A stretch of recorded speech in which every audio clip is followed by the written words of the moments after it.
మాజీ మంత్రి చిలకలూరిపేట మాజీ ఎమ్మెల్యే విడుదల రజనీ చుట్టూ ఉచ్చు బిగుస్తుందా అంటే అవుననే సమాధానం వస్తుంది.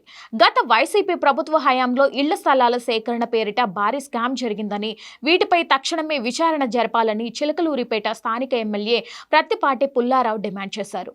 విడుదల రజనీ అక్రమాలపై సొంత పార్టీ నేతలు సైతం కోర్టును ఆశ్రయించి అంటే అవినీతి ఏ స్థాయిలో జరిగిందో అర్థం చేసుకోవాలన్నారు. ఇళ్ల స్థలాల సేకరణలో జరిగిన అక్రమాలను ప్రత్తిపాటి బయటపెట్టారు. చిలకలూరిపేటతో పాటు వినుకొండలోను స్థలాల సేకరణలో భారీగా అవకతవకలు జరిగాయన్నారు. ప్రభుత్వ భూములను కాదని ప్రైవేటు వ్యక్తుల దగ్గర అధిక ధరకు భూములు కొనుగోలు చేసి అందులో భారీగా కమిషన్లు దండుకున్నారని విమర్శలు ఉన్నాయి.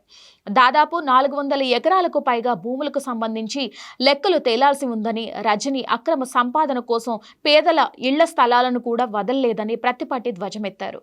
కేవలం ఇళ్ల స్థలాలే కాదు, విడుదల రజనీపై మైనింగ్, ఇసుక, గ్రావెల్ అక్రమాలతో పాటు అధికారులపై ఒత్తిడి తెచ్చి సెటిల్మెంట్లు చేయడం లాంటి అనేక ఆరోపణలు ఉన్నాయి.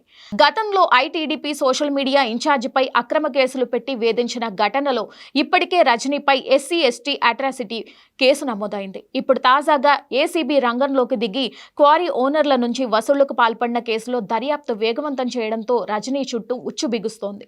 ఈ స్కాములన్నీ బయటకు వస్తే ఆమె అరెస్టు తప్పదనే చర్చ నియోజకవర్గంలో జోరుగా సాగుతోంది.